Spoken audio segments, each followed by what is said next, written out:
raging feminist to even think about becoming a Catholic, said, "You're right, ignore that." Well, it wouldn't go away, and so I did the only thing I knew I could do. I went and I visited the only Catholic on earth I knew, the Catholic chaplain at St. Boniface Hospital. Now, Father Roland and I had met in a previous engagement. He was the chaplain on the cruise ship I was on with my two girlfriends, and he was our table mate. And, you know, I had not really known much about this Roland. He wasn't introduced as anything other than a guest. And so I, as a single woman at that time, of course, was quite bold about trying to, you know, chat up old Roland until one day he appeared with a band, and I thought, oh my goodness, Roland, he's married. And I said, my goodness, sir, I see you probably have a partner. He said, oh, no. He says, I'm not married. He says, I'm a priest. And I said, oh my goodness, the man is married to God. So with Father Roland, I explained this call to become a Catholic, and what he said to me was, well, you know, I've had nuts like you come in here before. I'm not going to hesitate to tell you what to do, but you must never tell anybody I told you.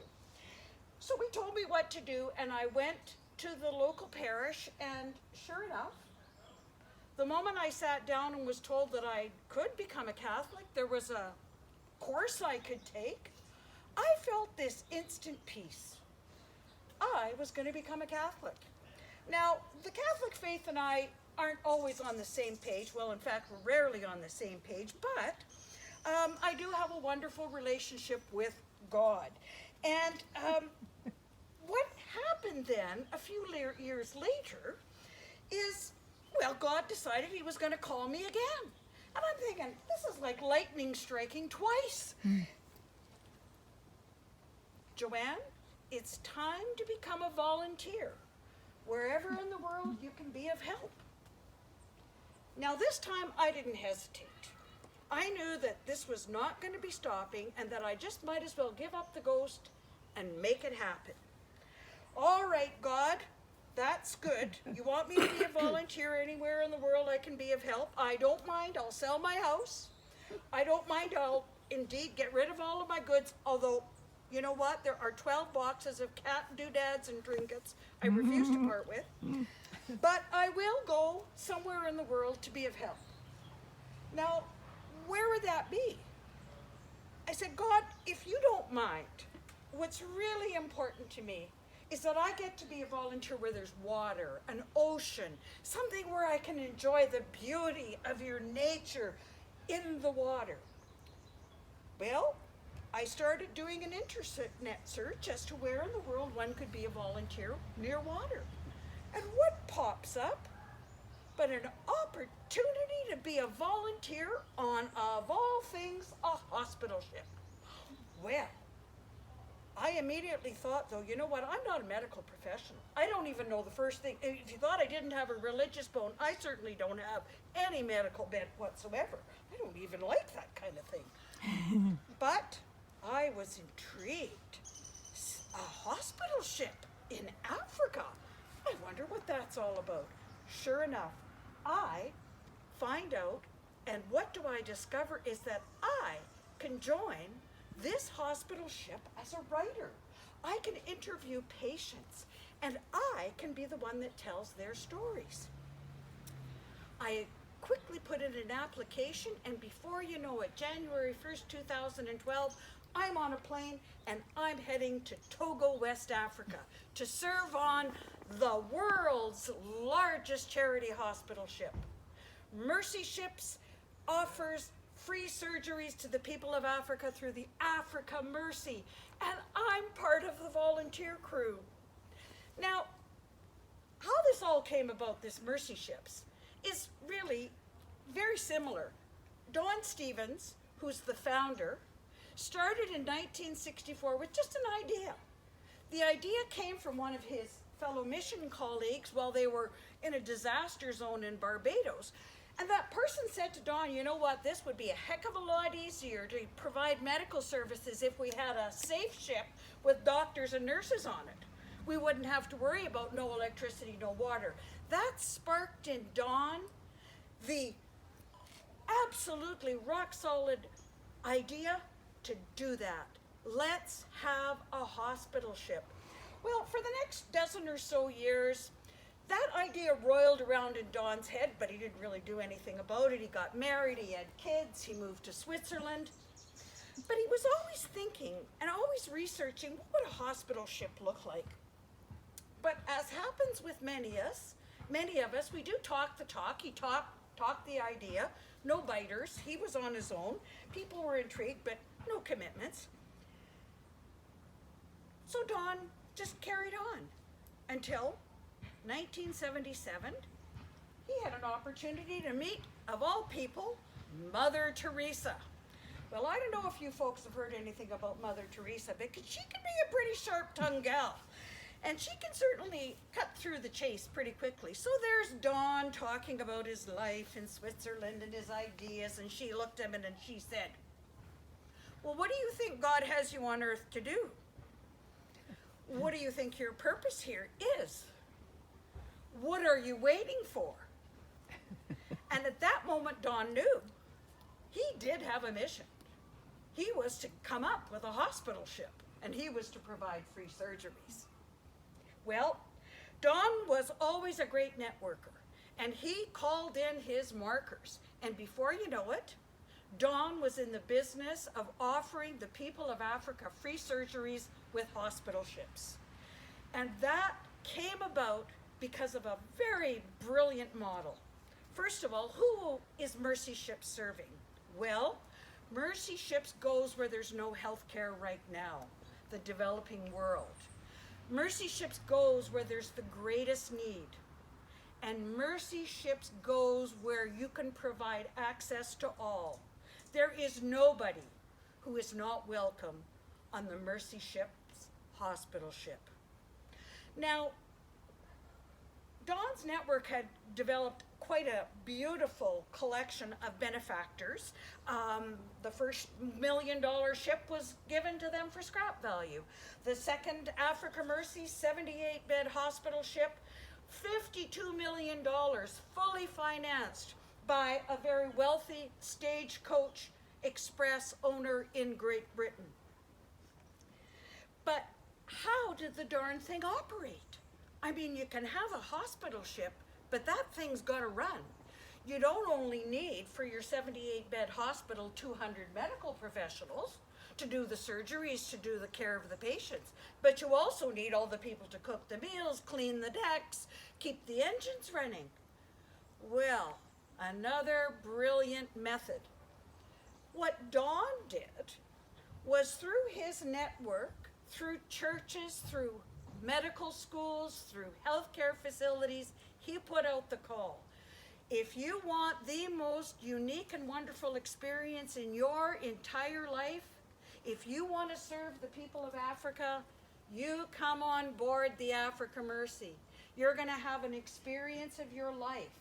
And not only that, all it will take is for you to pay your own transportation, to pay your own insurance, your own vaccinations, and you know what? We're even going to give you a very reasonable room and board rate. Over the course of a year, Mercy Ships has far more volunteers than they know what to do with, and about 1,600 volunteers actually come and serve on the ship. Now, those 200 are medical. The others are folks like myself, the writers. Now, what did I write about? Well, I wrote about the people that Mercy Ships serves. I wrote about the people who experience the real hope and healing that Mercy Ships provides. I could tell you about all of the people who came onto the ship blind from cataracts that had not been attended to. You may think that that was all old people. No.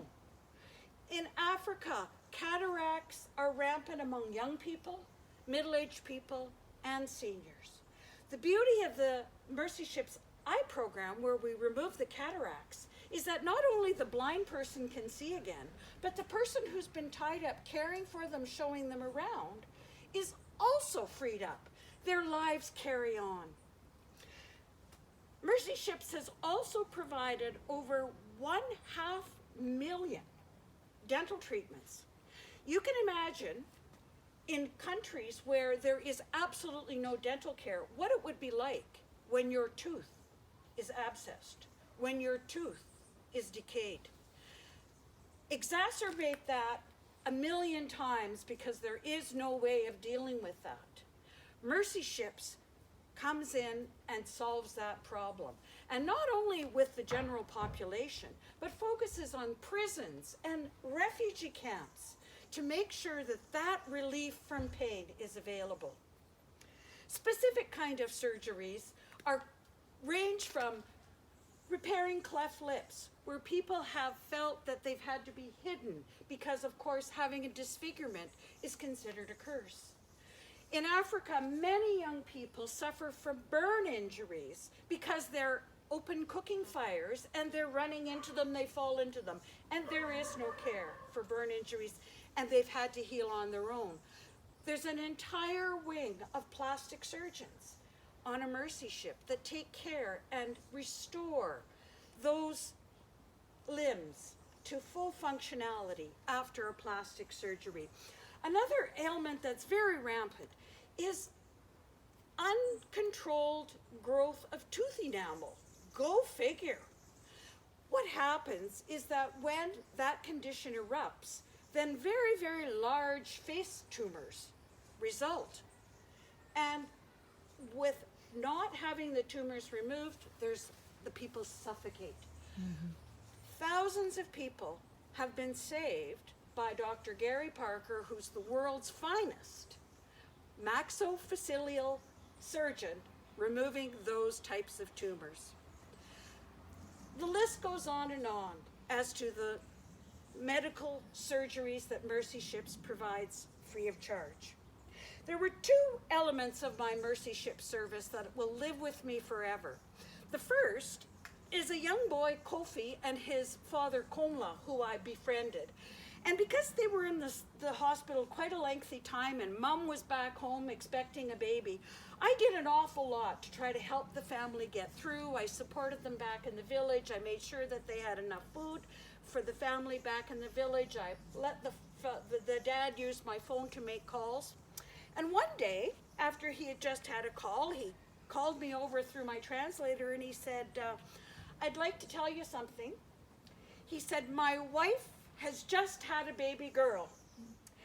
And I was so excited for them because, of course, they were so looking forward. And he said, and I want you to know that we've named that girl Joanne. Mm-hmm. The tradition in Africa is when you want your child to be like someone that you admire or like, you name them after that person. I was just so darn touched to know that in Africa there's a little girl her name is Joanne. Oh, beautiful. The second thing that just was delightful and is just, puts a song in my heart is the fact that in 2013, for some reason, the program 60 Minutes decided to come and do a feature on Mercy Ships. Now, I was on the ship at the time, and I can tell you, we were all on pins and needles. Because these media stories, sometimes they can unearth some pretty uncomfortable things. And we had no idea what their story was going to be. The show aired 60 Minutes, Scott Pelley, and it was powerful. Mm-hmm. It was true. It talked about the thousands of lives that had been transformed. And within 2 months, $80 million in additional donations were received. And what that did is that funded the brand new hospital ship, the Global Mercy, mm-hmm. which is 150 beds and is now serving in Africa alongside the Africa Mercy. It is truly a call that I am so blessed to have had. Wow, well done, sis. Really well done.